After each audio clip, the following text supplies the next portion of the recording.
You're listening to The Money Hour with your host, Tina Mitchell, on Alternative Talk 1150 AM. Now, back to the show with local mortgage expert, Tina Mitchell. You are listening to the Money Hour at 1150 AM KKNW, the Saturday, April 9th show. You can also listen to my show podcast, Facebook premiere, or you can catch my show on our show YouTube channel. In addition, for more upcoming events, please go to tinamitchellevents.com. I am your local mortgage expert and your host, Tina Mitchell. I'm here to help you build a strong financial blueprint 1 week and one show at a time. If you are listening to my show at a different time or day, you're listening to a rebroadcast. But I'm here to answer any questions or connect you with the two guests that I have on the show today. Please call the show at 1-855-400-1150. Again, that's 1-855-400-1150 or online at themoneyhour.com. Now back in studio, JD Wyneken of Airway Science for Kids, helping kids get into a guaranteed growth industry right here on 1150 AM KKNW. JD, I can't tell you how excited I am to have you in studio, what your organization has to offer for our children in our community is just amazing. So I'm so excited to share this with my listeners for the show. So thank you again. Thank you. Thank you. I was one of my favorite subjects is to talk about this. So yes, I know. Absolutely. So JD, what is Airway Science for Kids? Share a little bit more. Sure.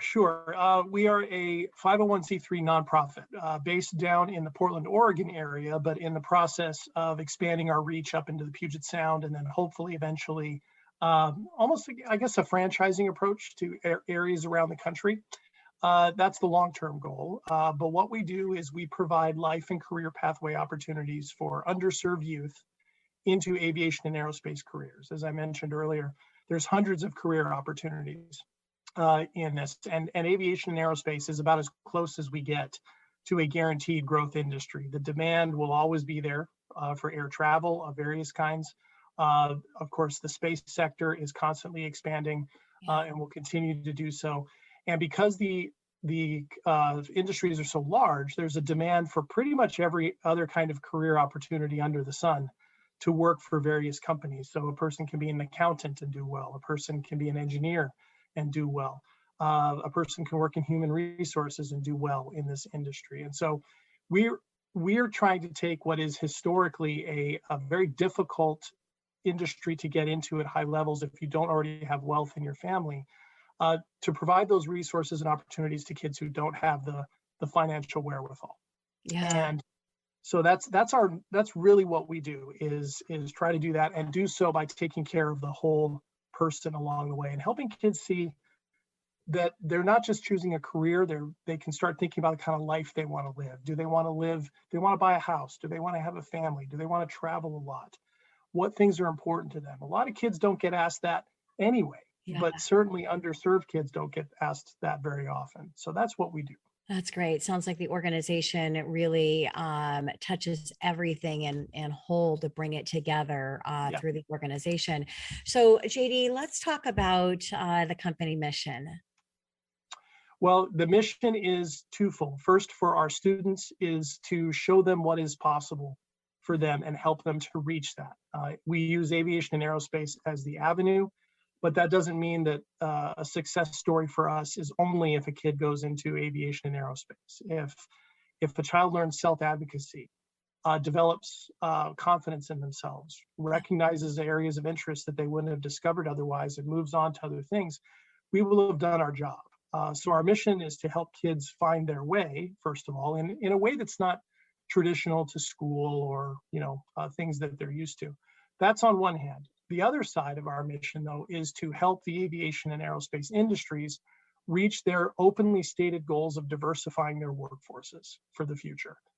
Companies like Boeing, Airbus, SpaceX, Learjet, all of them have acknowledged openly the need to really diversify their workforce, both with people of color as well as men, women, LGBTQ. There's every single area of diversity they have acknowledged they absolutely need to continue to grow the industry for the demands of the future. What a number of them will openly say to us is they're not quite sure how to do that. So our organization is one that can help show them do that. And we take that responsibility really seriously. So we base everything we do in the latest research. We are part of the larger conversations about diversifying aviation and aerospace. And we do our best to connect with thought leaders and movers and shakers in the industry to show them what we do and to give them ideas of how they can adopt it. We consider all of them to be partners in what we're doing. Yeah. So a great mission, helping the industry, and then again helping our youth in our community and making those amazing connections. So JD, let's go back to what you mean by underserved youth. Underserved youth. It's a term you hear a lot. And the way we generally use it, obviously, underserved youth can mean kids of any background. They could be rural kids, they could be kids of color who grow up in areas where they don't have the same equal access to resources that other kids do, right? Maybe they don't have schools that are well funded, or they're in far-flung areas away from technological advancements, even having internet, for example, in rural areas. So we define it partly that way, but also underserved in the industry of aviation and aerospace. Aviation and aerospace is still predominantly a male-dominated industry and a white male-dominated industry. And while there's certainly nothing wrong, generally speaking, with that, the industry has identified they would like to expand outward from that and bring in more people of different backgrounds and different identities. And so we define underserved as pretty much all those people who haven't had those opportunities. You know, Tina, it's a really interesting thing. When we take those tests in middle school that tell us about what our career options might be, or what we might be most interested in, all kids across the board in middle school, regardless of their ethnic background, their socioeconomic status, their gender, you name it, they all about equally expressed interest in aviation and aerospace careers. Equally. Really? But then between that point and university graduation and entry into the workforce, it becomes a largely affluent, white male dominated industry. So there's a clear disconnection in there. And rather than spend a lot of time around blame or criticism, we've just decided, let's just bridge the gap. Let's just bridge the gap. We know how. Right. So underserved, definitely not meaning underserved financial or opportunity, but underserved in what the industry is missing in their being underserved in with people. Yeah, it can be both, and oftentimes it does overlap. And yet, what we have found is, when resources are given to kids, wherever their background, whatever their experience, if there's an interest and they see an avenue, they all equally run for it. Yeah, that's great. So JD, how and when did the organization start up? Started we're in our 30th year, actually. So it started back in 1992, and it was the brainchild of a man named Bob Strickland, who was a Black man born in 1935 in Arkansas. So at the height of the Jim Crow era in the South. Didn't have an opportunity to fly, even though he was interested, but he joined the Air Force and had a very successful military career as an accountant. And then became one of the major accountants for the state of Texas, and was so good at his job that he ended up retiring early. He moved with his family to the Pacific Northwest, to Portland.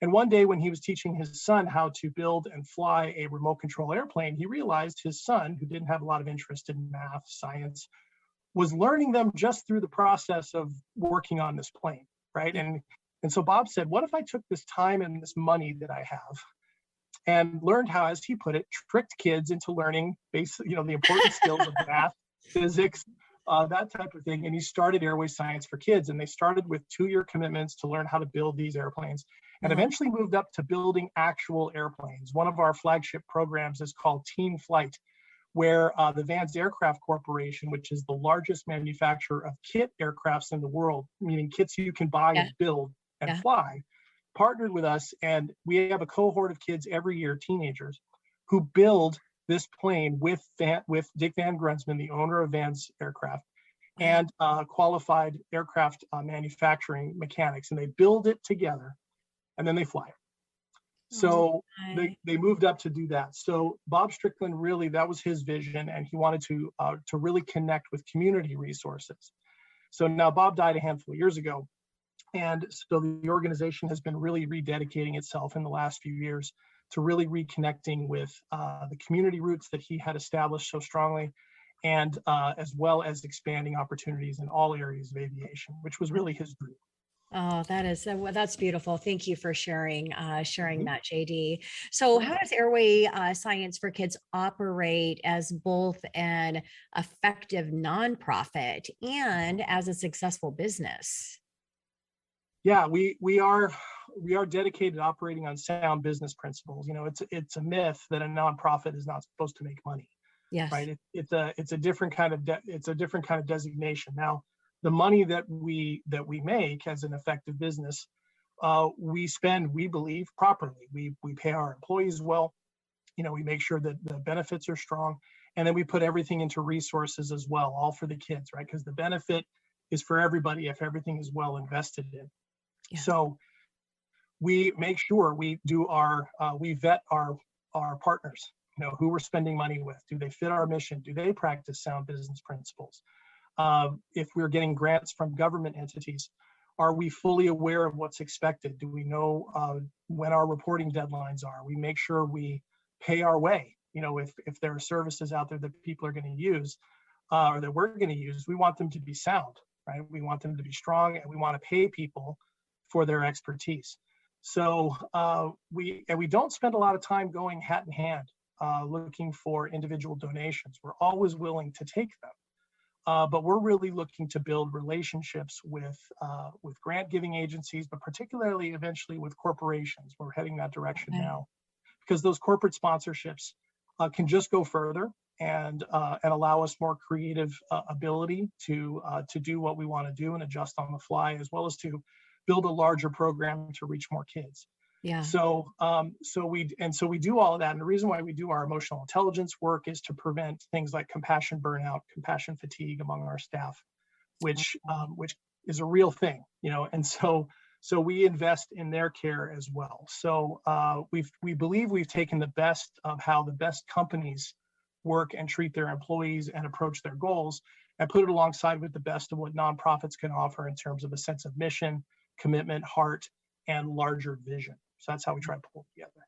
Okay. All right. So, JD, how is the organization meeting the needs of aviation aerospace industries? Okay, well, it's there's a long way to go, for companies that really want to diversify Uh-huh. their workforces. Just to kind of give you an idea, just talk about pilots, which is what everybody thinks about. United Airlines has the highest percentage of female pilots of any American airline, and it's just under 7% of their pilot workforce Wow. are women. Right, Ah, right, right. Now, that's pretty much the same percentage from 30 years ago, 40 years ago, when women were first beginning to fly. And of course, the industry has expanded exponentially since then, but the percentages are still low. And the highest in the world for women pilots is Air India with 11%. Right. gee. So, and that's women regardless of ethnic background. So women of color, it's an even lower percentage Yeah. than that. And so what Airway Science for Kids is connected with our industry partners is this awareness that this must change. And it needs to change for the benefit of these companies, first and foremost, because the concerns about pilot shortages, engineer shortages, crew shortages is constant. It's always a real fear in the industry. And they simply cannot rely on the same channels, right? Particularly people who have access to resources and affluence. They can't rely on that for the industry to continue to expand the way they need it to. Sure. So we do that by not just having kids move up the line closer and closer to that. That's the long term. But we also really share our ideas with these companies and say, this is the kind of stuff that works, and we can prove that it works, Mhm. right? And we've been able to expand our size over the last few years. We've gone, through these types of arrangements and conversations. We've expanded our operating budget from about 150,000 before COVID to 2.1 million now. Wow. So, and that's because Congratulations. I Yeah. know, thank you. We've had really great partners to work with, but I also credit the larger vision of the organization, our executive director, our board of directors, for really being connected with what the industry needs and with what our kids in the community need. And Yeah. it just works well together. Absolutely. So, can you describe one of your main programs?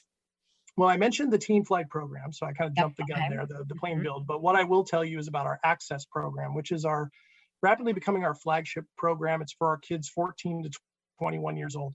And that is the direct career preparation track, right? So Uh-huh. these are the kids that are starting to think about, what they want to do. And we've taken something through something called the career tree. They learn all the basics of every area of aviation and aerospace. And then we give them branches, like branches on a tree, all the different careers. And they say, okay, I'm interested in that one, that one, that one. And then we show them how to work their way up from the roots of the tree through the Yeah. trunk up to the branches. What are the steps needed? What do they need to do? What do they need to prepare for? And then we identify how we can help them take each one of those steps. Yeah. And so that could be getting a kid into an internship or a career with a drone manufacturing company, or into college to become a pilot, or to a community college to become an aircraft engine mechanic. It can be any of those things. And so the 14 to 21-year-old Access program is really kind of our becoming our meat and potatoes preparation program. Yeah. That is great. So you're starting with them and you're there through the whole journey. So JD, I've got a less than a minute with you, but I want to really quickly touch on two things. What kind of partnerships are you looking for, and how does somebody get in contact with the Absolutely. As I organization? mentioned before, we are getting a lot of grants, so we aren't really looking for grants as much as we are corporate relationships Okay. and partnerships with other nonprofits. And certainly just connecting me with development officers or people that work in philanthropy for companies is the best way to start. And people can reach out to us, and they can check out airsci.org, airsci.org, for general information. They can email info@airsci.org for general information, or they can reach out to me at JDW, just my initials, at airsci.org, and I'd be happy to talk with them and start building relationships. JD, thank you so much. What an Thank amazing you. organization, and a difference that you're making, again, with our youth here in our community, especially underserved ones. And if you want to reach JD, you can always reach out to the show as well. 1-800, what is my phone number? You can go to 1150 AM KKNW or go to themoneyhour.com.